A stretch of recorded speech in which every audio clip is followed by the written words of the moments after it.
السلام عليكم ورحمة الله تعالى وبركاته. أعزائي المشاهدين والمشاهدات، في هذه الحلقة هذه غادي نجاوبوا على السؤال اللي طرح الأستاذ والصحفي حميد المهداوي. السؤال ديالو كان كيقول: شنو الفرق ما بين الأم ديال حكيم زياش والأم ديال الزفزافي؟ الجواب بسيط وواضح، ولكن السي المهداوي كيدير راسو أن ما عارفش الجواب وكيقارن واحد المقارنة اللي لا علاقة. حنا في هذا الفيديو ما غاديش في هذا الجواب، حنا في هذا الجواب اليوم ما غاديش ناخذوا حاكم زياش بذاته، غناخذوا جميع الامهات ديال المنتخب المغربي وغنضربوا ناخذ واحد مثال بسيط وكيسرى على جميع الامهات. ناخذوا الام مثلا ديال حكيمي اللي قال انها كانت كتشتغل في البيوت وكيفتخر بالعمل ديالها، العمل اللي كان عندها، وكان من اسره فقيره. وقبل ذلك غادي نقولوا ان هاد الناس اللي كيهاجروا من المغرب لاوروبا كيهاجروا الا اللي عندهم واحد الوضعيه مزريه، كيحاولوا يحسنوا الوضعيه ديالهم وكيمشيو لاوروبا وكيتكرفسوا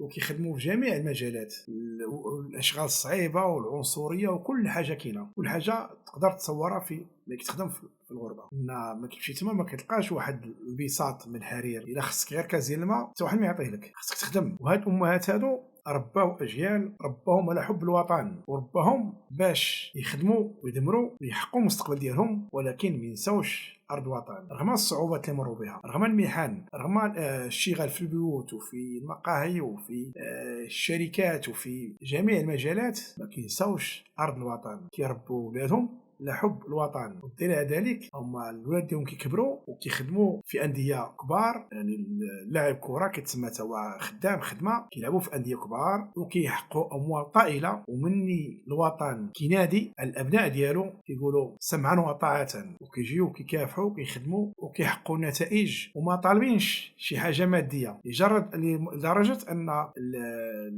الاموال اللي كيتلقاوها كيتبرعوا بها على الفقراء او جزء منها على الفقراء. بينما الزفزافي ربات ولدها على الحقد والكراهيه، رباتو باش وربات من واحد الانسان اللي بغى يدير ثوره في المغرب وباغي يدير انقلاب في المغرب وكيتعامل مع اجنده اجنبيه وكيتقاضى اموال من الخارج باش يدير لنا الفوضى في المغرب، وكون واحد الجيش ديال المتمردين. كاين البوليس اللي عطبوه، كاين البوليس اللي تلقى اللي عنده عاهه مستديمه، كل واحد وشطرا له، وذلك من اجل فقط خدمه بعض الاجنده الخارجيه. هذاك الزفزافي ولا غيره إلا عطيوناه غير يكون رئيس جماعة حضرية، أبسط حاجة رئيس جماعة حضرية، هو باغي يدير انقلاب باش يكون في واحد المنطقة أو لا رئيس أو لا شي حاجة. إلا عطيناه غير جماعة حضرية في شي منطقة في ظرف 4 سنين الأولى ديال الشغل ديالو غتلقى عنده الأراضي والفيلات والعمارات والاموال الطائله، غتلقاه ولا مليونير. اضافه لذلك ملحقه القصيرات، هادو هما الناس اللي ما فاهمين حتى شي حاجه، مجرد ما تلقاو اتصال خارجي كينقلبوا على الوطن ديالهم وكيبغيو يديروا الفتنه في الوطن. هذا هو الفرق ما بين زياش الزفزافي. وحده ربات ولدها على حب الوطن، وحده ربات ولدها على الحقد على الوطن. هذا هو الفرق. واش السي مهداوي هادشي ما عارفوش؟ لا راك عارفو، ولكن رغم انك صحفي كبير ووطني وكتبغي المغرب، ولكن كتخلط الحليب مع الماء. كتقول في فيديوهات ديالك كاين شي مواضيع اللي ما خصهاش تطرح وخاص المسؤولين يردوا بالهم مزيان، لان كاين الاعداء خارج الوطن كيحاولوا كيتربصوا بينا وكيحاولوا يشدوا هذه المواضيع هذه وكيقلبوا على حسابهم. هذه كتقولها في بزاف ديال الفيديوهات ديالك، ولكن اللي كنلاحظوا هو انك بعض الخطرات كطرح مواضيع اللي هي نفسها راها كتضرب الوطن وكتخدم اجنده خارجيه كما كتقول انت البوليزاريو والجزائر وغيره وغيره. هادشي انت ما كتردش البال.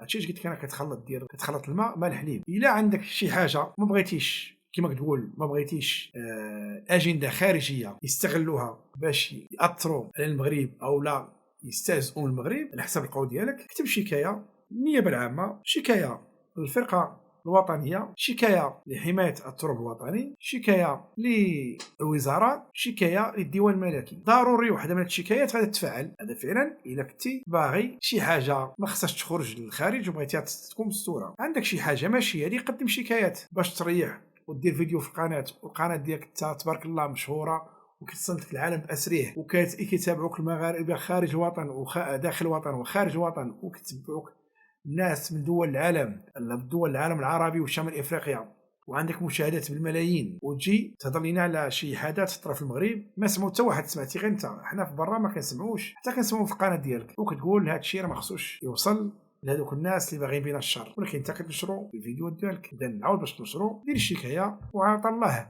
شكون اللي يتفاعل مع الشكايه. هذيك الساعه مابغاش يتفاعلوا معك، ديك الساعه قدم دير الشكايه الاولى ديالك، ما تفاعلوش، ديك الساعه قدم الاشكال ديالك في القناه. هذا هو اللي بغيت نقول لك السي المهداوي، والسلام عليكم.